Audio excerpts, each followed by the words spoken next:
ਸਤਨਾਮ ਧੰਨ ਵਾਹਿਗੁਰੂ ਸਾਹਿਬ ਜੀ।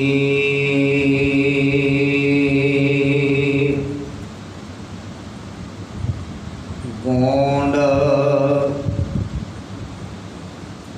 ਗ੍ਰਹਿ ਸ਼ੋਭਾ ਜਾ ਕੈ ਦੇ ਨਾਹਿ,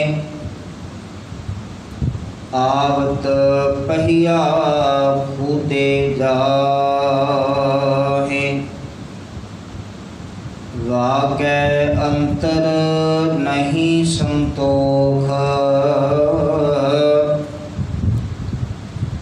बिन सुहागन लागै दोख।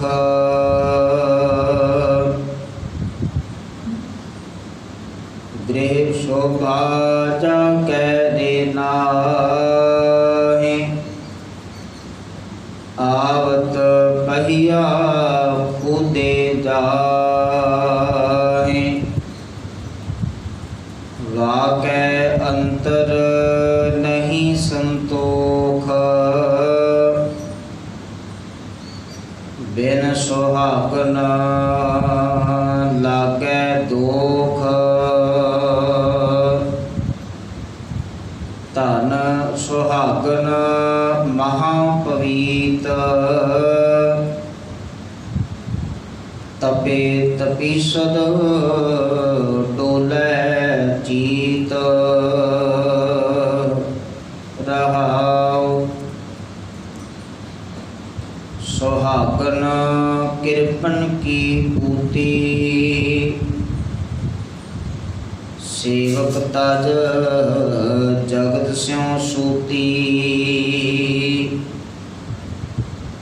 साधु कै ठाडी दरबार, शरण तेरी मोको निस्तार। सुहागन है अत सुंदरी, पग नेवर छनक छनहरी। जो लग प्राण तौ लग संगे, नाहे ता चली वेग उठ नंगे। सुहागन भवन त्रै लिया, दस आठ पुराण तीर्थ दस किया।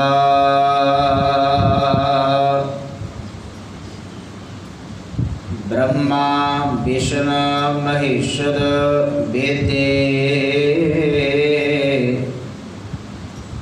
बड़े भूपत राजे हैं छेदे।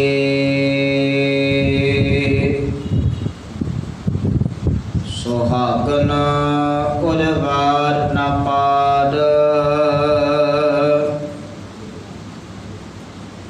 पांच नारद कै संग विद्वार। पांच नारद के मिटवे फूटे, कहो कबीर गुर कृपा छूटे।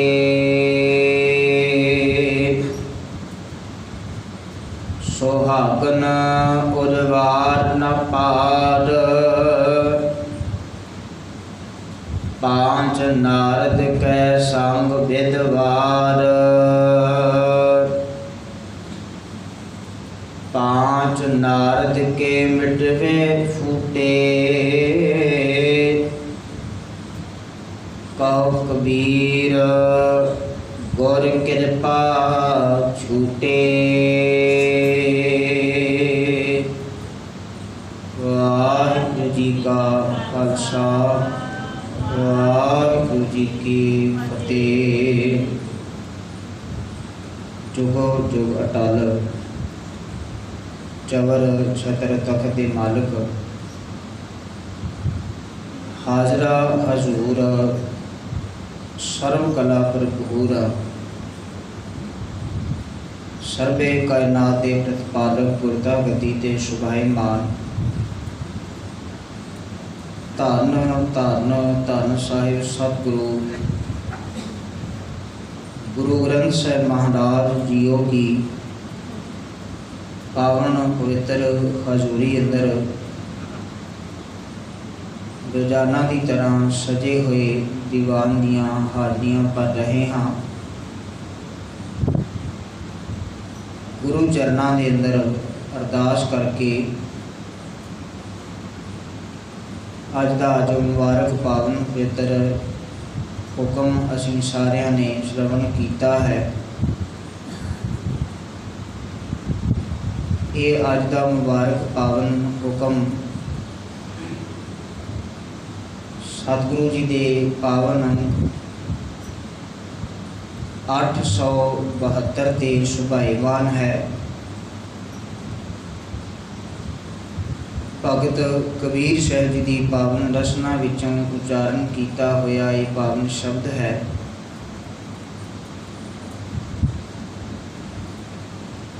गोंड राग विच इस शब्द नूं लिखिया गया है। तो आओ अज दे इस पावन पवित्र शब्द की विचार साझी करिए। तो विचार की आरंभता तो पहला मन करके भी गुरु चरणों अंदर हाजरी लगवाते हुए विचार की आरंभता करने वास्ते गुरु बख्शी फतेह नाल साथ पा लीए। प्यार अदब सत्कार से आखो जी वाहिगुरु जी का खालसा वाहिगुरु जी की फतेह। आज का जो ये मुबारक पावन शब्द हुक्म रूप में असीं पढ़िया है, भगत कबीर साहिब जी ने इस अंदर जो जीवन जात सानू बख्शिश की है,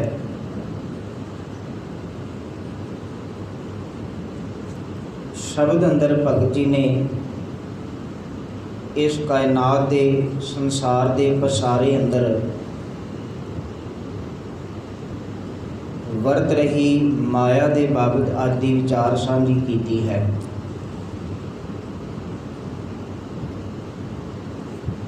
गुरु की पवित्र बाणी नूं जदों असीं पढ़ते हाँ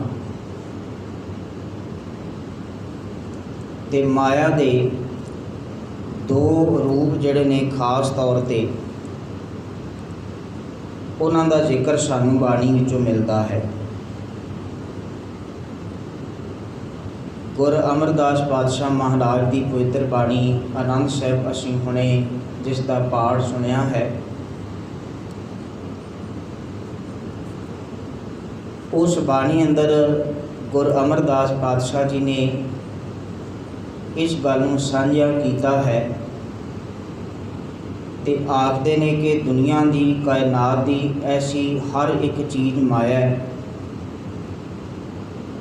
जिहदे कारण करके मनुख नूं हरि मालक प्रभु परमात्मा विसर जावे, जीवन का मनोरथ भुल जावे, सच असल मार्ग नूं त्याग करके छड्ड करके ते एक किसी कुराहे पै जावे। बाणी की पंक्ति है, ए माया जित हर विसरै। ये माया है जिहदे कारण करके हरि विसर जाता है। मोह उपजै हरि तो बिना प्रभु तो बिना होर ते सारियां वस्तुआं नाल धीआं पुत्रां दे नाल दौलत दे नाल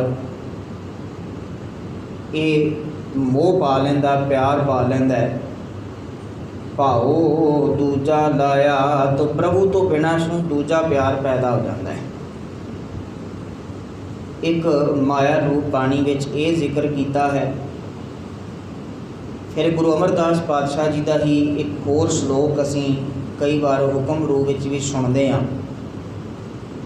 ਤੇ ਉਥੇ ਗੁਰੂ ਅਮਰਦਾਸ ਪਾਤਸ਼ਾਹ जी ने फिर इस माया ਨੂੰ ਆਖਿਆ ਕਿ ਇਹ ਮਾਇਆ ਜਿਹੜੀ ਜਗਤ ਦੇ ਸੰਸਾਰ ਦੇ ਸਾਰੇ ਜੀਵਾਂ ਨੂੰ ਮੋਹ ਲੈਣ ਵਾਲੀ ਹੈ, ਆਪਣੇ ਵਸ ਵਿੱਚ ਕਰ ਲੈਣ ਵਾਲੀ ਹੈ। ਔਰ ਮਾਨੋ ਇਹ ਬਿਲਕੁਲ ਇਵੇਂ ਹੈ ਕਿ ਜਿਵੇਂ ਇਸ ਨੇ ਬਿਨਾਂ ਦੰਦਾਂ ਤੋਂ ਸਾਰੇ ਜਗਤ ਨੂੰ ਖਾ ਲਿਆ। ਦੰਦ ਕੀ ਕਰਦੇ ਨੇ ਮੂੰਹ ਦੇ ਅੰਦਰ? ਇਹ ਭੋਜਨ ਨੂੰ ਭੋਜਨ ਦੇ ਟੁਕੜੇ ਕਰਦੇ ਨੇ ਛੋਟੇ ਛੋਟੇ, ਪਰ ਜਿੱਥੇ ਦੰਦ ਨਹੀਂ ਹਨ ਤੇ ਉਹ ਸਬੂਤਾ ਸਾਰਾ ਪਦਾਰਥ ਹੀ ਜਿਹੜਾ ਅਗਾਂਹ ਲੰਘ ਜਾਂਦਾ ਹੈ। ਤੋ ਇਹਨੂੰ ਗੁਰੂ ਅਮਰਦਾਸ ਪਾਤਸ਼ਾਹ ਜੀ ਆਖਦੇ ਨੇ ਕਿ ਮਾਇਆ ਮਮਤਾ ਮੋਹਣੀ ਜਿਨ ਬਿਨ ਦੰਤਾਂ ਜਗ ਖਾਇਆ, ਕਿ ਮਾਨੋ ਸਾਰੇ ਜਗਤ ਸੰਸਾਰ ਨੂੰ ਸਬੂਤਿਆਂ ਹੀ ਖਾ ਲਿਆ ਹੈ, ਇੰਨੀ ਮੋਹ ਲੈਣ ਵਾਲੀ ਪ੍ਰਬਲ ਹੈ। ਪਰ ਉੱਥੇ ਗੁਰੂ ਅਮਰਦਾਸ ਪਾਤਸ਼ਾਹ ਜੀ ਨੇ ਇੱਕ ਹੋਰ ਗੱਲ ਨਾਲ ਸਾਂਝੀ ਕੀਤੀ। ਕਹਿਣ ਲੱਗੇ ਵੀ ਕੁਝ ਵਿਅਕਤੀ ਬਚ ਵੀ ਗਏ ਨੇ, ਮਨਮੁਖ ਤੇ ਖਾਧੇ ਗਏ ਨੇ, ਸਾਰੇ ਜਗਤ ਦੀ ਤਰ੍ਹਾਂ ਉਹ ਗ੍ਰਿਫਤ ਵਿੱਚ ਆ ਗਏ ਨੇ। ਗੁਰਮੁਖ ਉਭਰੇ, ਪਰ ਜਿਹੜੇ ਗੁਰੂ ਦੇ ਸਨਮੁਖ ਹੋ ਗਏ ਨੇ ਉਹ ਇਸ ਮਾਇਆ ਦੇ ਪ੍ਰਭਾਵ ਤੋਂ ਬਚ ਗਏ ਹਨ। ਉਹਨਾਂ ਦਾ ਕਾਰਨ ਇਹ ਬਣਿਆ ਹੈ ਕਿ ਉਹਨਾਂ ਨੇ ਮਾਲਕ ਪ੍ਰਭੂ ਦੇ ਸ਼ਬਦ ਨਾਲ, ਸਿੱਖਿਆ ਨਾਲ, ਵਿਚਾਰ ਨਾਲ ਆਪਣਾ ਮਨ ਹਿਰਦਾ ਜੋੜਿਆ ਤੇ ਜੀਵਨ ਗੁਰ ਸ਼ਬਦ ਅਨੁਸਾਰ ਬਣਾਇਆ ਹੈ। ਇਸ ਕਾਰਨ ਕਰਕੇ ਇਹ ਮਾਇਆ ਦਾ ਪ੍ਰਭਾਵ ਹਰ ਇੱਕ ਜੀਵ ਉੱਤੇ ਪਿਆ ਹੋਇਆ ਦੱਸਿਆ ਜਾਂਦਾ ਹੈ। ਤੇ ਦੂਜਾ ਰੂਪ ਮਾਇਆ ਦਾ ਕੇਵਲ ਇਕੱਲੇ ਰੁਪਈਏ ਪੈਸੇ ਨੂੰ ਆਖਿਆ ਜਾਵੇਗਾ। ਭਗਤ ਕਬੀਰ ਸਾਹਿਬ ਜੀ ਨੇ ਅੱਜ ਦੇ ਆਪਣੇ ਇਸ ਸ਼ਬਦ ਅੰਦਰ ਸੰਸਾਰੀ ਧਨ ਦੌਲਤ ਮਾਇਆ ਆਦਿਕ ਇਹਦੀ ਗੱਲ ਕਰਦਿਆਂ ਹੋਇਆਂ ਇੰਝ ਸਮਝਾਇਆ ਵੀ ਤੁਸੀਂ ਇਹ ਜਗਤ ਸੰਸਾਰ ਦੇ ਜੀਵੋ, ਗੁਰੂ ਕੀ ਸ਼ਰਨ ਵਿੱਚ ਆਉਣ ਵਾਲਿਓ, ਇਸ ਗੱਲ ਨੂੰ ਵੀ ਧਿਆਨ ਵਿੱਚ ਰੱਖੋ ਕਿ ਸੱਚ ਇਹ ਵੀ ਹੈ ਕਿ ਜ਼ਿੰਦਗੀ ਦੇ ਜੀਵਨ ਦੇ ਨਿਰਵਾਹ ਵਾਸਤੇ ਮਾਇਆ ਦੀ ਅਤਿਅੰਤ ਲੋੜ ਹੈ। ਗੁਰੂ ਦਾ ਸਿੱਖ ਜਿਹੜਾ ਹੈ ਚੇਤਾ ਰੱਖਣਾ, ਇੱਕ ਕਿਰਤ ਕਰਦਾ ਹੈ।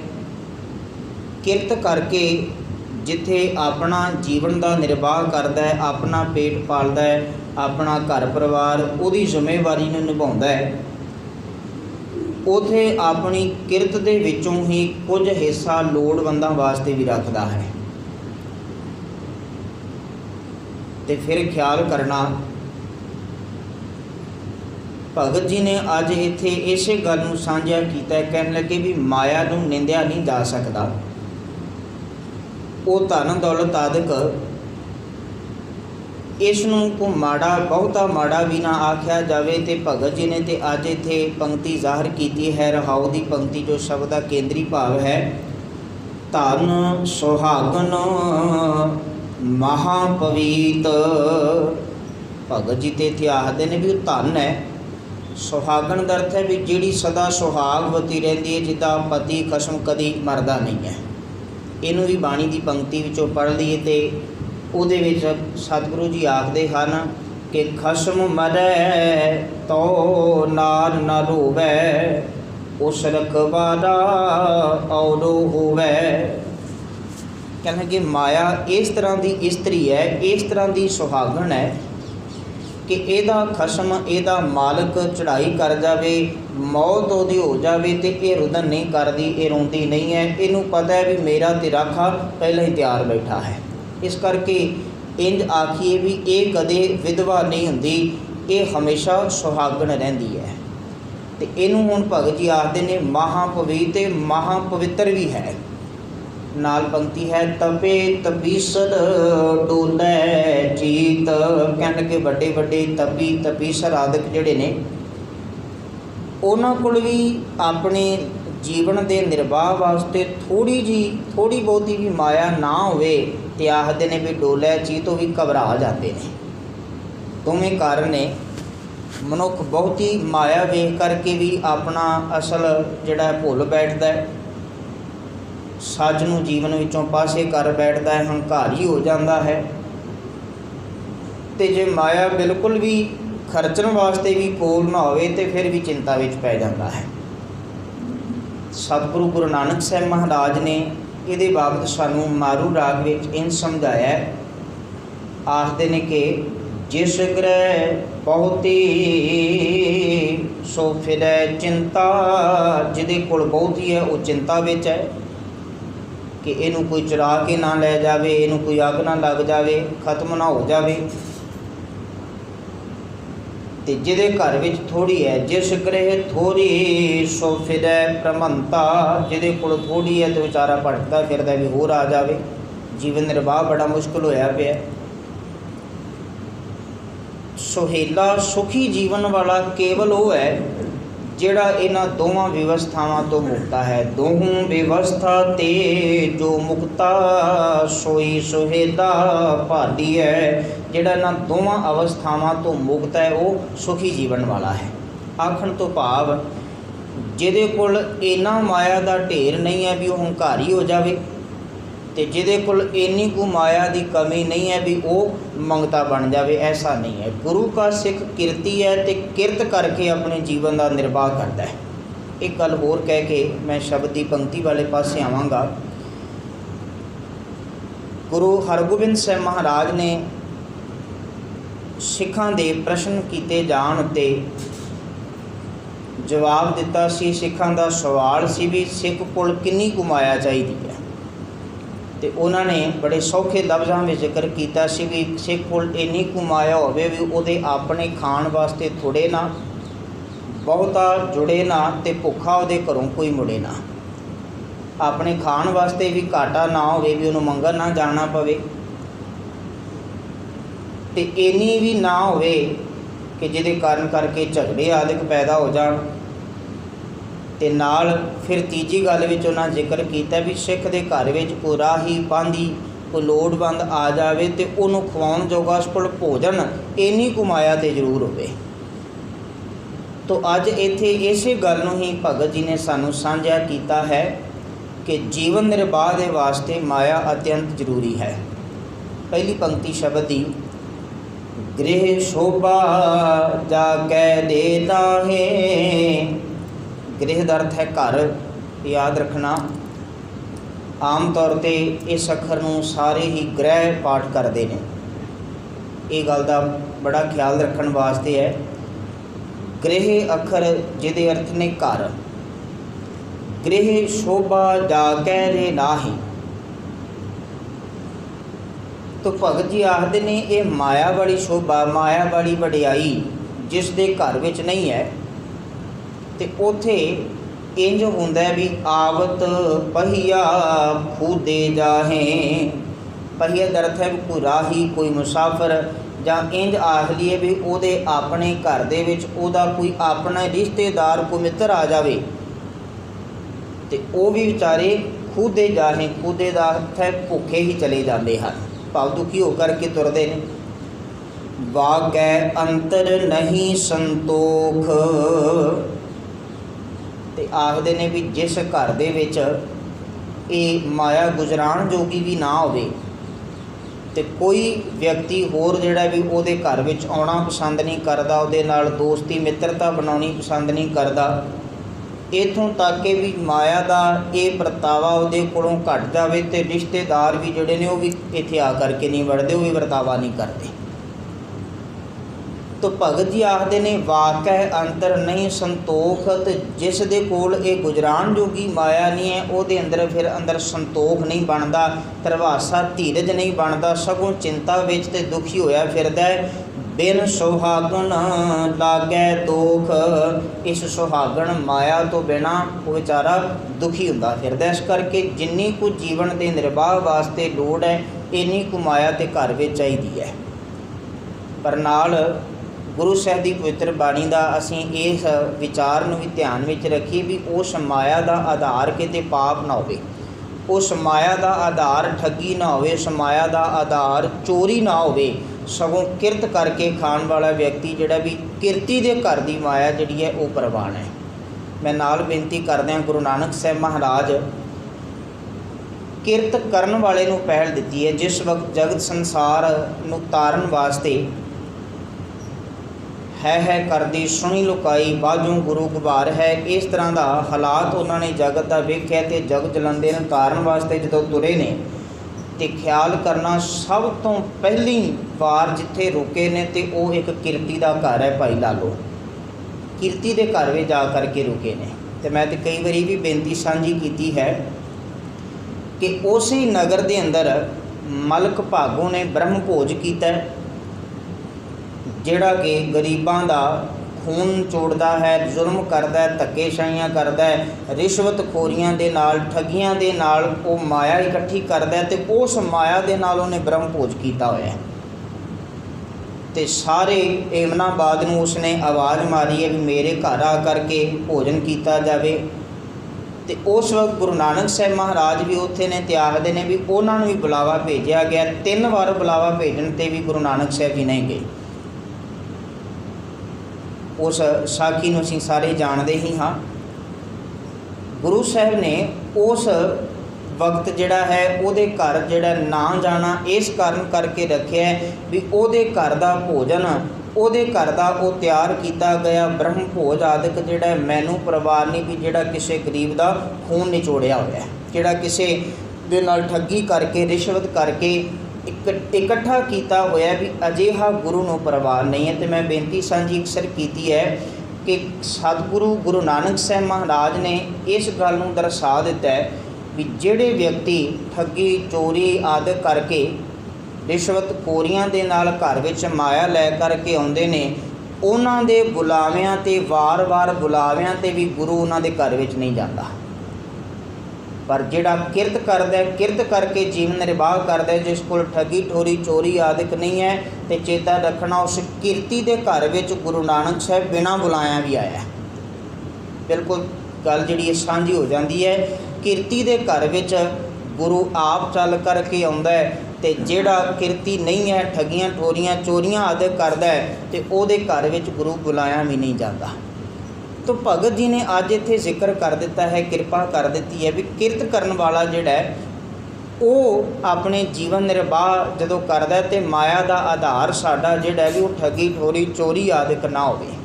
शब्द का रहाओ तो अगे दूजा बंद है, सुहागन किरपन की पूती। ये माया जिसनों सुहागन इस शब्द विच वार वार लिखिया है। तो भगत जी आखते ने किरपन की पूती, किरपन जिहड़ा कंजूस है खर्चदा नहीं है, पूती का अर्थ है पुत्री है। सुहागन ये माया जिहड़ी है इस किरपन ने कंजूस व्यक्ति ने इकट्ठी कर करके इनू अपनी धी बना करके रखे, भाव अपने कोल ही रखदा ते खर्चदा नहीं है। सेवक तज जगत स्यों सूती, पर भगत जी ने नाल आख दिता भी जिहड़ा प्रभु का सेवक है, मालिक प्रभु की बंदगी करने वाला है, उन्होंने छड्ड के भाव उहदे उत्ते इस माया का प्रभाव नहीं है। जगत स्यों सूती, ते सारे जगत नाल ही मानो ये माया सुती है, भाव सारे जगत नूं अपने कलावे विच लैण वाली है, पर जिहड़ा प्रभु का सेवक है उहदे नेड़े नहीं जाती। सगों की हुंदा है साधु कै ठाडी दरबार, ये तो साधु दे प्रभु दे सेवक दे दरबार ते खलोती रहिंदी है। ठाडी दा अर्थ है खलोना। साधु कै ठाडी दरबार, उहदे दरबार अगे खलोती रहिंदी है ते पुकार सगों ये करदी है कि शरण तेरी मोको निस्तार, कि मैं तेरी शरण विच आई हाँ। जगत सारा संसार माया की शरण विच पिया पैंदा है, पर माया आखदी है कि हे प्रभु दे सेवक मैं तेरी शरण विच आई हाँ, ते मोह को निस्तार, मैनू बचा लै, मेरा भी उद्धार हो जाए। शब्द का तीजा बंद है सुहागन है अत सुंदरी। ये माया जिसनों सुहागन आख्या है, भगत जी आखते ने अत सुंदरी है, ये बड़ी लुभाएमान है, ये जगत संसार नूं मोह लैण वाली है, ये ध्यान अपने वाले पासे खिंचदी है। पग नेवर छनक छनहरी, पग दा अर्थ है पैर, नेवर दा अर्थ है जिवें पैरां आदि विच झांजरां पाईयां जांदियां ने, छनक छनहरी जिवें छणकदियां ने, जिवें ਕਿਸੇ ਗੁਲਾਮ ਦੇ ਪੈਰਾਂ ਦੇ ਵਿੱਚ ਝਾਂਜਰਾਂ ਜਾਂ ਬੇੜੀਆਂ ਆਦਿਕ ਪਾਈਆਂ ਜਾਂਦੀਆਂ ਨੇ ਤੇ ਉਹਨਾਂ ਦੀ ਆਵਾਜ਼ ਆਉਂਦੀ ਹੈ ਤੇ ਤੁਰਦੇ ਫਿਰਦੇ ਦਾ ਵੀ ਪਤਾ ਲੱਗਦਾ ਵੀ ਇੱਧਰੋਂ ਆ ਰਿਹਾ ਹੈ। ਭਗਤ ਜੀ ਆਖਦੇ ਨੇ ਵੀ ਉਹ ਤੁਰਦਾ ਫਿਰਦਾ ਜਿਹੜਾ ਗੁਲਾਮ ਆਦਿਕ ਹੈ ਵੀ ਉਹਦੇ ਪੈਰਾਂ ਦੀ ਉਹ ਛਨਕਾਰ ਆਦਿਕ ਉਹ ਧਿਆਨ ਖਿੱਚਦੀ ਹੈ ਵੀ ਇੱਧਰੋਂ ਕੋਈ ਨਾ ਕੋਈ ਆ ਰਿਹਾ ਹੈ। ਤੇ ਬਿਲਕੁਲ ਮਾਇਆ ਇਸੇ ਤਰ੍ਹਾਂ ਦੀ ਹੈ ਵੀ ਹਰ ਇੱਕ ਦਾ ਧਿਆਨ ਖਿੱਚਦੀ ਹੈ, ਬੜੇ ਵੱਖੋ ਵੱਖਰੇ ਸੁੰਦਰ ਰੂਪ ਪਈ ਵਿਖਾਉਂਦੀ ਹੈ ਤੇ ਹਰ ਇੱਕ ਵਿਅਕਤੀ ਇਸ ਸੁੰਦਰ ਰੂਪ ਤੇ ਮੋਹਿਆ ਜਾਂਦਾ ਹੈ। ਜੋ ਲਗ ਪ੍ਰਾਣ ਤਉ ਲਗ ਸੰਗੇ, ਕਹਿਣਗੇ ਮਾਇਆ ਇਹ ਜਿਹੜੀ ਇਹ ਇਸ ਤਰ੍ਹਾਂ ਦੀ ਵੀ ਜੋ ਲਗ ਪ੍ਰਾਣ, ਜਿੰਨਾ ਚਿਰ ਤੱਕ ਸਰੀਰ ਵਿੱਚ ਸਾਹ ਨੇ, ਤਉ ਲਗ ਸੰਗੇ ਉਹਨਾਂ ਚਿਰ ਇਹ ਸਰੀਰ ਦੇ ਨਾਲ ਹੀ ਜੁੜੀ ਰਹਿੰਦੀ ਹੈ, ਮਨੁੱਖ ਦਾ ਖਹਿੜਾ ਨਹੀਂ ਛੱਡਦੀ। ਨਾਹੇ ਤਾਂ ਚਲੀ ਬੇਗ ਉੱਠ ਨੰਗੇ, ਪਰ ਜਦੋਂ ਸਰੀਰ ਵਿੱਚ ਸਵਾਸ ਨਹੀਂ ਹਨ, ਨਾਹੇ ਨਹੀਂ ਹਨ, ਫਿਰ ਇਹ ਉਸੇ ਵੇਲੇ ਹੀ ਮਾਨੋ ਨੰਗੇ ਪੈਰੀ ਦੌੜਦੀ, ਭਾਵ ਉਸੇ ਵੇਲੇ ਉਸ ਦਾ ਤਿਆਗ ਕਰ ਦਿੰਦੀ ਹੈ। ਚੇਤਾ ਰੱਖਣਾ ਹੈ ਮਾਇਆ ਆਦਿਕ ਦੀ ਜਿਹੜੀ ਗੱਲ ਕਰ ਰਹੇ ਹਾਂ ਕਿ ਜਿਉਂਦਿਆਂ ਜੀਵ ਵਿਅਕਤੀਆਂ ਨੂੰ ਆਪਣੇ ਪ੍ਰਭਾਵ ਵਿੱਚ ਲੈਂਦੀ ਹੈ, ਮੁਰਦਿਆਂ ਨੂੰ ਨਹੀਂ ਲੈਂਦੀ। ਜਿਹੜੇ ਮੁਰਦਾ ਹੋ ਜਾਂਦੇ ਨੇ ਉਹਨਾਂ ਉੱਤੇ ਮਾਇਆ ਦਾ ਕਿਸੇ ਤਰ੍ਹਾਂ ਦਾ ਕੋਈ ਪ੍ਰਭਾਵ ਨਹੀਂ ਹੈ। ਤੇ ਮੈਂ ਇਹ ਵੀ ਬੇਨਤੀ ਸਾਂਝੀ ਕਰਦਿਆਂ, ਸਤਿਗੁਰੂ ਨੇ ਪਵਿੱਤਰ ਬਾਣੀ ਵਿੱਚ ਸਾਨੂੰ ਜਿਹੜੀ ਜੀਵਨ ਜਾਚ ਦਿੱਤੀ ਹੈ ਉਹ ਇਸੇ ਤਰ੍ਹਾਂ ਵੀ ਪ੍ਰਭੂ ਦਾ ਸੇਵਕ ਜਿਹੜਾ ਹੈ ਉਹ ਮਾਇਆ ਵਾਲੇ ਪਾਸਿਓਂ ਬਿਲਕੁਲ ਮੁਰਦਾ ਹੋ ਜਾਂਦਾ ਹੈ। ਗੁਰੂ ਦਾ ਸ਼ਬਦ ਸੁਣ ਕਰਕੇ ਉਹਨੂੰ ਅਜਿਹਾ ਜੀਵਨ ਮਿਲਦਾ ਹੈ, ਸ਼ਬਦ ਦੇ ਰਾਹੀਂ ਉਹਨੂੰ ਇਸ ਤਰ੍ਹਾਂ ਦਾ ਜੀਵਨ ਮਿਲਦਾ ਹੈ ਕਿ ਮਾਇਆ ਦੇ ਪ੍ਰਭਾਵ ਵਾਲਾ ਜੀਵਨ ਮੁਰਦਾ ਹੋ ਜਾਂਦਾ ਹੈ, ਖਤਮ ਹੋ ਜਾਂਦਾ ਹੈ। ਤੇ ਭਾਈ ਗੁਰਦਾਸ ਜੀ ਨੇ ਤੇ ਚੇਤਾ ਰੱਖਣਾ ਇਸ ਤਰ੍ਹਾਂ ਵੀ ਸਾਨੂੰ ਜ਼ਿਕਰ ਕੀਤਾ ਵੀ ਗੁਰੂ ਕਾ ਸਿੱਖ ਜਿਹੜਾ ਹੈ ਉਹ ਇਸ ਤਰ੍ਹਾਂ ਦਾ ਹੈ ਜਿਵੇਂ ਦਾ ਮੁਰਦਾ ਹੈ। ਮੁਰਦਾ ਹੋਏ ਮੁਰੀਦ ਨਾ ਗੱਲੀ ਹੋਵਣਾ, ਕਹਿਣ ਲੱਗੇ ਗੱਲਾਂ ਨਾਲ ਮੁਰੀਦ ਬਣ ਜਾਣਾ, ਗੱਲਾਂ ਦੇ ਨਾਲ ਸੇਵਕ ਬਣ ਜਾਣਾ ਤੇ ਬਹੁਤ ਕਰਦੇ ਨੇ, ਪਰ ਅਸਲ ਮੁਰੀਦ ਉਹ ਹੈ ਜਿਹੜਾ ਮੁਰਦਾ ਹੋ ਜਾਵੇ। ਮੁਰਦਾ ਦਾ ਭਾਵ ਅਰਥ ਹੈ ਵੀ ਉਹਨੂੰ ਮਾਇਆ ਆਦਿਕ ਦੀਆਂ ਆਵਾਜ਼ਾਂ ਨਾ ਸੁਣ, ਸਗੋਂ ਉਹ ਗੁਰੂ ਕਾ ਸ਼ਬਦ ਸੁਣੇ। ਠੱਗੀ, ਚੋਰੀ, ਕਾਮ, ਕ੍ਰੋਧ, ਲੋਭ, ਮੋਹ, ਹੰਕਾਰ ਜਿਹੜੇ ਆਵਾਜ਼ਾਂ ਪੈ ਮਾਰਦੇ ਨੇ ਉਹਨਾਂ ਦੀਆਂ ਆਵਾਜ਼ਾਂ ਵੱਲੋਂ ਉਹ ਮੁਰਦਾ ਹੋ ਜਾਂਦਾ ਹੈ ਤੇ ਸੁਣਦਾ ਕੀ ਹੈ? ਕੇਵਲ ਗੁਰੂ ਕਾ ਸ਼ਬਦ ਸੁਣਦਾ ਹੈ, ਗੁਰੂ ਕੀ ਸਿੱਖਿਆ ਸੁਣਦਾ ਹੈ। ਇਸ ਕਰਕੇ ਭਗਤ ਜੀ ਇੱਥੇ ਆਖਦੇ ਨੇ ਵੀ ਜਿਸ ਵੇਲੇ ਸਰੀਰ ਵਿੱਚੋਂ ਸਵਾਸ ਨਿਕਲ ਗਏ ਨੇ ਇਹ ਉਸ ਮੁਰਦਾ ਉੱਤੇ ਪ੍ਰਭਾਵ ਨਹੀਂ ਪਾਉਂਦੀ, ਇਹ ਮਾਇਆ ਸਗੋਂ ਚਲੀ ਵੇਗ ਉੱਠ ਨੰਗੇ। ਵੇਗ ਦਾ ਅਰਥ ਹੈ ਛੇਤੀ ਹੀ, ਉਸੇ ਵੇਲੇ ਹੀ ਮਾਨੋ ਨੰਗੇ ਪੈਰੀ ਭਾਵ ਤੇਜ਼ੀ ਨਾਲ ਉੱਥੋਂ ਦੌੜ ਜਾਂਦੀ ਹੈ। ਸ਼ਬਦ ਦਾ ਚੌਥਾ ਬੰਦ ਹੈ ਸੁਹਾਗਣ ਭਵਨ ਤਰੈ ਲੀਆ। ਇਸ ਸੁਹਾਗਣ ਮਾਇਆ ਨੇ ਤਿੰਨੇ ਹੀ ਭਵਨਾਂ ਨੂੰ ਆਪਣੀ ਗ੍ਰਿਫਤ ਵਿੱਚ ਲਿਆ ਹੋਇਆ ਹੈ। ਤਿੰਨ ਭਵਨ ਦਾ ਅਰਥ ਹੈ ਸਾਰੀ ਸ੍ਰਿਸ਼ਟੀ, ਕਾਇਨਾਤ ਦਾ ਹਰ ਇੱਕ ਜੀਵ ਇਸ ਨੂੰ ਆਪਣੀ ਗ੍ਰਿਫਤ ਵਿੱਚ ਲਿਆ ਹੋਇਆ ਹੈ। 10 8 ਪੁਰਾਣ ਤੀਰਥ 10 ਕੀਆ, 10 ਤੇ 8 18 18 ਪੁਰਾਣਾਂ ਦੀ ਗਿਣਤੀ ਹੈ। ਆਖਦੇ ਨੇ ਵੀ ਪੁਰਾਣਾ ਭਾਵ ਧਰਮ ਗ੍ਰੰਥਾਂ ਨੂੰ ਪੜ੍ਹਨ ਵਾਲੇ ਵੀ, ਤੀਰਥ ਤੇ ਤੀਰਥਾਂ 'ਤੇ ਜਾਣ ਵਾਲੇ ਵੀ ਇਸ ਮਾਇਆ ਦੀ ਗ੍ਰਿਫਤ ਦੇ ਅੰਦਰ ਹੀ ਕੈਦ ਹੋਏ ਪਏ ਨੇ। ਜਿਹੜੇ ਧਰਮ ਗ੍ਰੰਥਾਂ ਦਾ ਪਾਠ ਕਰਦੇ ਨੇ ਉਹਨਾਂ ਦੀ ਹਾਲਤ ਵੀ ਬਥੇਰੀ ਮਾੜੀ ਹੈ। ਇੱਥੇ ਚੇਤਾ ਰੱਖਣਾ ਧਰਮ ਗ੍ਰੰਥਾਂ ਦਾ ਪਾਠ ਦਾ ਭਾਵ ਇਹ ਵੀ ਜਿਹੜੇ ਕੇਵਲ ਤੇ ਕੇਵਲ ਉਹਨੂੰ ਸਿਰਫ ਦੂਜਿਆਂ ਨੂੰ ਸੁਣਾਉਣ ਵਾਸਤੇ ਪੜ੍ਹਦੇ ਨੇ, ਆਪਣੇ ਜੀਵਨ ਵਿੱਚ ਉਸ ਸ਼ਬਦ ਦੀ, ਉਸ ਵਿਚਾਰ ਦੀ, ਉਸ ਦੀ ਸਿੱਖਿਆ ਦੀ ਕਮਾਈ ਨਹੀਂ ਕਰਦੇ। ਇਹ ਉਹਨਾਂ ਦੀ ਗੱਲ ਹੈ ਵੀ ਕੇਵਲ ਇਕੱਲਾ ਪੜ੍ਹਨ ਤੱਕ ਸੀਮਤ ਹੈ, ਅੰਦਰ ਆਪਣੇ ਜੀਵਨ ਵਿੱਚ ਵਸਾਉਂਦੇ ਨਹੀਂ, ਉਹਨਾਂ ਦੀ ਹਾਲਤ ਇਹ ਹੈ। ਤੇ ਇਸੇ ਕਾਰਨ ਕਰਕੇ ਭਗਤ ਜੀ ਆਖਦੇ ਨੇ ਵੀ ਇਹ ਭਾਵੇਂ ਕੋਈ ਵਿਖਾਵੇ ਮਾਤਰ ਧਰਮ ਗ੍ਰੰਥਾਂ ਦੇ ਪਾਠ ਕਰਨ ਵਾਲਾ ਹੈ, ਭਾਵੇਂ ਕੋਈ ਰੋਜ਼ ਤੀਰਥਾਂ 'ਤੇ ਭਟਕਣ ਵਾਲਾ ਹੈ, ਮਾਇਆ ਨੇ ਉਹਨਾਂ ਨੂੰ ਵੀ ਆਪਣੀ ਗ੍ਰਿਫਤ ਵਿੱਚ ਲਿਆ ਹੋਇਆ। ਕੋਈ ਵਿਰਲਾ ਜਿਹੜਾ ਇਸ ਤੋਂ ਬਚਿਆ ਹੈ। ਬ੍ਰਹਮਾ ਵਿਸ਼ਨ ਮਹੇਸ਼ਰ ਬੇਦੇ, ਇਹਨਾਂ ਤਿੰਨ ਦੇਵਾਂ ਦਾ ਜ਼ਿਕਰ ਜਿਹੜਾ ਹੈ ਇਸ ਪੰਕਤੀ ਵਿੱਚ ਭਗਤ ਜੀ ਨੇ ਆਖਿਆ ਹੈ। ਭਗਤ ਜੀ ਆਖਦੇ ਨੇ ਵੀ ਜਿਵੇਂ ਪ੍ਰਚਲਿਤ ਇਹ ਤਿੰਨ ਵੱਡੇ ਦੇਵ ਨੇ, ਬ੍ਰਹਮਾ ਹੈ, ਵਿਸ਼ਨੂੰ ਹੈ, ਮਹੇਸ਼ਰ ਦਾ ਅਰਥ ਹੈ ਸ਼ਿਵ ਜੀ ਹੈ। ਇਹਨਾਂ ਤਿੰਨਾਂ ਦੀਆਂ ਜਦੋਂ ਕਹਾਣੀਆਂ ਸਾਖੀਆਂ ਪੜ੍ਹੀਆਂ ਜਾਂਦੀਆਂ ਨੇ ਤੇ ਇਹਨਾਂ ਦੇ ਬਾਬਤ ਵੀ ਇਹ ਗੱਲ ਸੁਣਨ ਨੂੰ ਮਿਲਦੀ ਹੈ, ਪੜ੍ਹਨ ਨੂੰ ਮਿਲਦੀ ਹੈ ਵੀ ਮਾਇਆ ਦਾ ਪ੍ਰਭਾਵ ਇਹ ਸਭ ਤੋਂ ਵੱਡੇ ਜਿਹੜੇ ਦੇਵ ਨੇ ਇਹਨਾਂ ਉੱਤੇ ਵੀ ਪਿਆ ਰਿਹਾ ਹੈ। ਇਹਨਾਂ ਉੱਤੇ ਹੀ ਮਾਇਆ ਦਾ ਪ੍ਰਭਾਵ ਪਿਆ ਰਿਹਾ ਹੈ। ਵੱਡੇ ਭੂਪਤ ਰਾਜੇ ਹੈ ਛੇਦੇ, ਵੱਡੇ ਵੱਡੇ ਰਾਜੇ ਉਹ ਵੀ ਸਾਰੇ ਦੇ ਸਾਰੇ ਇਸ ਮਾਇਆ ਨੇ ਵਿੰਨ ਲਏ ਨੇ, ਇਸ ਮਾਇਆ ਨੇ ਆਪਣੀ ਗ੍ਰਿਫਤ ਵਿੱਚ ਲੈ ਲਏ ਹਨ। ਤੇ ਸ਼ਬਦ ਦਾ ਪੰਜਵਾਂ ਤੇ ਅਖੀਰ ਬੰਦ ਅਸੀਂ ਬਾਕੀ ਹੈ। ਸੁਹਾਗਣ ਉਰਵਾਰ ਨਾ ਪਾਰ। ਇਹ ਸੁਹਾਗਣ ਮਾਇਆ ਜਿਹੜੀ ਹੈ ਇਹਦਾ ਕੋਈ ਅਖੀਰ ਨਹੀਂ ਹੈ। ਉਰਵਾਰ ਨਾ ਪਾਰ, ਇੱਧਰਲਾ ਤੇ ਉੱਧਰਲਾ ਕੋਈ ਅਖੀਰ ਬੰਨਾ ਨਹੀਂ ਹੈ। ਜਿਸ ਨੂੰ ਗੁਰੂ ਅਰਜਨ ਸਾਹਿਬ ਮਹਾਰਾਜ ਜੀ ਆਖਦੇ ਹਨ ਕਿ ਮਨੁੱਖ ਜਦੋਂ ਆਪਣੀ ਕਮਾਈ, ਰੁਪਈਏ ਪੈਸੇ ਦੀ ਕਮਾਈ ਵਾਲੇ ਪਾਸੇ ਵੇਖਦਾ ਹੈ ਤੇ ਜਿਸ ਵੇਲੇ ਇਹਦੀ ਕਮਾਈ ਥੋੜ੍ਹੀ ਹੈ ਤੇ ਇਹ ਉਤਾਂ ਨੂੰ ਭਾਵ ਵੱਧ ਕਮਾਈ ਵਾਲੇ ਪਾਸੇ ਜਾਂਦਾ ਹੈ। ਜਿਸ ਵਕਤ ਇਹਦੀ ਹਜ਼ਾਰਾਂ ਦੀ ਕਮਾਈ ਹੋਣ ਲੱਗ ਪਵੇ ਤੇ ਇਹ ਸਬਰ ਨਹੀਂ ਕਰਦਾ, ਸਗੋਂ ਇਹ ਉਸ ਤੋਂ ਬਾਅਦ ਲੱਖਾਂ 'ਤੇ ਜਾਂਦਾ ਵੀ ਲੱਖਾਂ ਦੀ ਹੋ ਜਾਵੇ। ਲੱਖਾਂ ਦੀ ਕਮਾਈ ਹੋਣ ਤੋਂ ਬਾਅਦ ਵੀ ਅੱਗੇ ਕਰੋੜਾਂ ਵਾਲੇ ਪਾਸੇ ਤੁਰ ਪੈਂਦਾ ਹੈ, ਜਿਹਨੂੰ ਹਜ਼ੂਰ ਬਾਣੀ ਵਿੱਚ ਆਖਦੇ ਨੇ ਸਹਿਸ ਖੱਟੇ ਲੱਖ ਕੋਟ ਧਾਵੈ। ਤੇ ਹੁੰਦਾ ਕੀ ਹੈ, ਤ੍ਰਿਪਤੀ ਨਹੀਂ ਹੁੰਦੀ, ਸਗੋਂ ਤ੍ਰਿਪਤ ਨਾ ਆਵੈ ਮਾਇਆ ਪਾਛੈ ਪਾਵੈ। ਬਹੁਤੀ ਮਾਇਆ ਇਕੱਤਰ ਕਰਨ ਦੇ ਨਾਲ ਵੀ ਤ੍ਰਿਪਤੀ ਨਹੀਂ ਹੁੰਦੀ, ਇਹਦਾ ਰੱਜ ਨਹੀਂ ਬਣਦਾ, ਸਗੋਂ ਹੋਰ ਮਾਇਆ ਮਿਲ ਜਾਵੇ ਇਹ ਅਜਿਹੇ ਉਸ ਦੇ ਯਤਨ ਰਹਿੰਦੇ ਹਨ। ਤੇ ਭਗਤ ਜੀ ਤਾਂ ਹੀ ਇੱਥੇ ਆਖਦੇ ਨੇ ਸੁਹਾਗਣ ਉਰਵਾਰ ਨਾ ਪਾਰ, ਇਹਦਾ ਕੋਈ ਅਖੀਰ ਨਹੀਂ ਹੈ। ਪਾਂਚ ਨਾਰਦ ਕੈ ਸੰਗ ਬਿਦਵਾਰ। ਨਾਰਦ ਅਖਰ ਜੋ ਮਿਥਿਹਾਸ ਦਾ ਇੱਕ ਪਾਤਰ ਦੱਸਿਆ ਜਾਂਦਾ ਹੈ, ਜਿਹਦੇ ਵਿੱਚ ਆਖਦੇ ਨੇ ਵੀ ਇਹ ਅਜਿਹਾ ਸੀ ਵੀ ਜਿਹੜੇ ਦੇਵਤੇ ਆਦਿਕ ਨੇ ਤੇ ਮਨੁੱਖ ਆਦਿਕ ਨੇ ਇਹ ਇੱਕ ਦੀਆਂ ਗੱਲਾਂ ਦੂਜੇ ਕੋਲ ਕਰਕੇ, ਦੂਜੇ ਦੀਆਂ ਦੂਜੇ ਕੋਲ ਕਰਕੇ ਤੇ ਹਮੇਸ਼ਾ ਝਗੜੇ ਕਰਾਉਣ ਦੀ ਇਸ ਨੂੰ ਸ਼ੌਂਕ ਸੀ। ਇਹ ਹਰ ਇੱਕ ਦਾ ਝਗੜਾ ਕਰਾਉਣ ਵਾਸਤੇ ਤਤਪਰ ਰਹਿੰਦਾ ਸੀ। ਅੱਜ ਵੀ ਜਦੋਂ ਅਸੀਂ ਆਪਣੇ ਆਸੇ ਪਾਸੇ ਕਿਤੇ ਨਾ ਕਿਤੇ ਇਸ ਤਰ੍ਹਾਂ ਦੇ ਕਿਸੇ ਵਿਅਕਤੀ ਨੂੰ ਵੇਖਦੇ ਹਾਂ ਵੀ ਜਿਹੜਾ ਇੱਕ ਦੀਆਂ ਗੱਲਾਂ ਸੁਣ ਕੇ ਦੂਜੇ ਕੋਲ ਕਰਦਾ, ਅਸੀਂ ਆਖਦੇ ਹਾਂ ਵੀ ਉਹ ਤਾਂ ਨਾਰਦ ਹੀ ਹੈ। ਭਗਤ ਜੀ ਆਖਦੇ ਨੇ ਪਾਂਚ ਨਾਰਦ, ਇੱਥੇ ਇੱਕ ਨਾਰਦ ਦੀ ਗੱਲ ਨਹੀਂ, ਪਾਂਚ ਨਾਰਦ ਕੈ ਸੰਗ ਬਿਦਵਾਰ।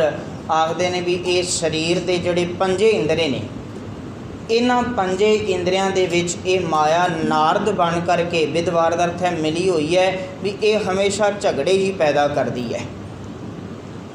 ਤੇ ਇਹਨਾਂ ਝਗੜਿਆਂ ਦੇ ਕਾਰਨ ਕਰਕੇ ਹੀ ਮਨੁੱਖ ਆਪਣੇ ਅਸਲ ਜੀਵਨ ਤੋਂ ਜਿਹੜਾ ਹੈ ਪਾਸੇ ਹੋ ਜਾਂਦਾ ਹੈ, ਜੀਵਨ ਦਾ ਆਪਣਾ ਮਨੋਰਥ ਭੁੱਲ ਜਾਂਦਾ ਹੈ। ਤੇ ਫਿਰ ਭਗਤ ਜੀ ਨੇ ਆਖਿਆ ਹੈ ਪਾਂਚ ਨਾਰਦ ਕੇ ਮਿਟਵੇ ਫੂਟੇ, ਕਹੋ ਕਬੀਰ ਗੁਰ ਕਿਰਪਾ ਛੂਟੇ। ਭਗਤ ਜੀ ਨੇ ਸ਼ਬਦ ਨੂੰ ਇੱਥੇ ਸੰਪੂਰਨ ਕੀਤਾ ਤੇ ਆਖਿਆ ਕਿ ਗੁਰੂ ਦੀ ਕਿਰਪਾ ਹੋ ਗਈ ਹੈ, ਮਿਹਰ ਹੋ ਗਈ ਹੈ ਤੇ ਗੁਰੂ ਦੀ ਕਿਰਪਾ ਸਦਕਾ ਮਾਇਆ ਦੀ ਇਹ ਅਸਲੀਅਤ ਮੈਨੂੰ ਸਮਝ ਆ ਗਈ ਹੈ। ਹੁਣ ਜਿੰਨੀ ਕੁ ਜੀਵਨ ਦੇ ਵਿੱਚ ਲੋੜ ਹੈ ਉਨੀ ਕੁ ਮਾਇਆ ਮੈਂ ਆਪਣੇ ਜੀਵਨ ਵਿੱਚ ਰੱਖਦਾ ਹਾਂ, ਜੀਵਨ ਨਿਰਵਾਹ ਵਾਸਤੇ ਰੱਖਦਾ ਹਾਂ। ਬਹੁਤੀ ਇਕੱਠੀ ਨਹੀਂ ਕਰਦਾ ਵੀ ਜਿਸ ਤੋਂ ਝਗੜੇ ਆਦਿਕ ਪੈਦਾ ਹੋਣ, ਜਿਸ ਤੋਂ ਲੋਭ ਲਾਲਚ ਹੋਰ ਵਧੇਰੇ ਵਧੇ। ਤੇ ਅਕਸਰ ਐਸਾ ਹੋਇਆ ਵੀ ਜਿਸ ਦੀ ਕਮਾਈ ਆਦਿਕ ਵਧਣ ਲੱਗ ਪਵੇ, ਬਹੁਤੀ ਮਾਇਆ ਇਕੱਠੀ ਕਰਨ ਲੱਗ ਪਵੇ ਤੇ ਆਖਦੇ ਨੇ ਵੀ ਉਹ ਤਕਰੀਬਨ ਵਿਕਾਰੀ ਹੋ ਕਰਕੇ ਨਿਬੜਦਾ ਹੈ।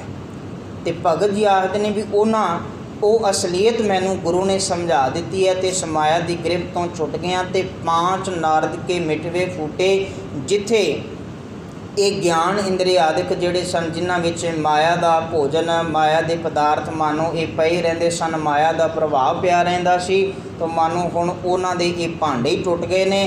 ਤੇ ਕਹੋ ਕਬੀਰ ਗੁਰ ਕਿਰਪਾ ਛੂਟੇ, ਗੁਰੂ ਦੀ ਕਿਰਪਾ ਸਦਕਾ ਮੈਨੂੰ ਇਸ ਮਾਇਆ ਦੀ ਅਸਲੀਅਤ ਸਮਝ ਆ ਗਈ ਹੈ ਤੇ ਇਹਦੀ ਗ੍ਰਿਫਤ ਤੋਂ ਮੈਂ ਛੁੱਟ ਗਿਆ ਹਾਂ, ਬਚ ਗਿਆ। ਤਾਂ ਭਗਤ ਜੀ ਨੇ ਪੰਜ ਪਦਿਆਂ ਦੇ ਆਪਣੇ ਇਸ ਪਾਵਨ ਅੱਜ ਦੇ ਸ਼ਬਦ ਅੰਦਰ ਜੋ ਹੁਕਮ ਰੂਪ ਵਿੱਚ ਅਸੀਂ ਪੜ੍ਹਿਆ ਤੇ ਸੁਣਿਆ ਹੈ, ਸਾਨੂੰ ਇਹ ਜੀਵਨ ਜਾਚ ਸਿਖਾਈ ਹੈ ਕਿ ਜੀਵਨ ਨਿਰਵਾਹ ਵਾਸਤੇ ਮਾਇਆ ਜਿੰਨੀ ਲੋੜ ਹੈ ਹਰ ਇੱਕ ਮਨੁੱਖ ਉਹ ਇਕੱਤਰ ਕਰੇ, ਪਰ ਉਹਦਾ ਕਾਰਨ ਜਿਹੜਾ ਹੈ ਉਹ ਇਕੱਠੀ ਕਰਨ ਦਾ ਕਾਰਨ ਕੋਈ ਠੱਗੀ, ਚੋਰੀ, ਰਿਸ਼ਵਤਖੋਰੀ ਆਦਿਕ ਨਾ ਹੋਵੇ। ਤੇ ਸਭ ਤੋਂ ਜ਼ਰੂਰੀ ਗੱਲ ਇਸ ਗੱਲ ਨੂੰ ਧਿਆਨ ਵਿੱਚ ਰੱਖਦਿਆਂ ਹੋਇਆਂ ਕਿ ਇਸ ਤਰ੍ਹਾਂ ਵੀ ਮਾਇਆ ਜੀਵਨ ਵਿੱਚ ਨਾ ਰਵੇ ਕਿ ਅਸੀਂ ਕੇਵਲ ਤੇ ਕੇਵਲ ਮਾਇਆ ਦਾ ਜਾਪ ਕਰਦੇ ਰਹੀਏ ਤੇ ਪ੍ਰਭੂ ਦੇ ਜਾਪ ਨੂੰ ਭੁੱਲ ਜਾਈਏ। ਜਿਸ ਨੇ ਮਾਇਆ ਪ੍ਰਦਾਨ ਕੀਤੀ ਹੈ, ਜਿਸ ਨੇ ਜੀਵਨ ਪ੍ਰਦਾਨ ਕੀਤਾ ਹੈ, ਜਿਸ ਨੇ ਹੋਰ ਸਾਰੀਆਂ ਸੁੱਖ ਸਹੂਲਤਾਂ ਦਿੱਤੀਆਂ ਨੇ, ਅਸੀਂ ਕਿਤੇ ਉਸ ਨੂੰ ਨਾ ਭੁੱਲ ਜਾਈਏ। ਤਾਂ ਗੁਰੂ ਕੀ ਪਵਿੱਤਰ ਬਾਣੀ ਅੰਦਰ ਹਜ਼ੂਰ ਨੇ ਇਹ ਵੀ ਮਿਹਰ ਕੀਤੀ ਵੀ ਗੁਰੂ ਦਾ ਸਿੱਖ ਇਸ ਤਰ੍ਹਾਂ ਦਾ ਹੈ ਜਿਹੜਾ ਗੁਰੂ ਦੇ ਸਨਮੁਖ ਹੋ ਕਰਕੇ ਤੇ ਮਾਇਆ ਵਿੱਚ ਉਦਾਸੀ ਇਸ ਤਰ੍ਹਾਂ ਦਾ ਜੀਵਨ ਉਹ ਆਪਣਾ ਨਿਰਵਾਹ ਕਰਦਾ, ਜਿਹਨੂੰ ਗੁਰੂ ਨਾਨਕ ਸਾਹਿਬ ਉਦਾਹਰਨ ਦਿੰਦੇ ਨੇ, ਜੈਸੇ ਜਲ ਮੈਂ ਕਮਲ ਦੇ ਰਾਲਮ मुरगाई न साणै सुरत शब्द भव सागर तरीए नानक नाम खाणै।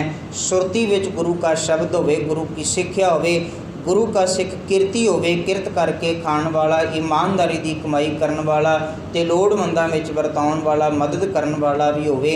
अजिहे गुणां दा धारनी सिख जिहड़ा है वो गुरु किरपा रहमत दे सदका गुरु के शब्द नूं जीवन का आधार बनाउंदा होया अपना लोक सुखिया परलोक सुहेला बनाउंदा है। होइयां बेअंत भुलां दी खिमा। आखो जी वाहिगुरू जी का खालसा वाहिगुरू जी की फतेह।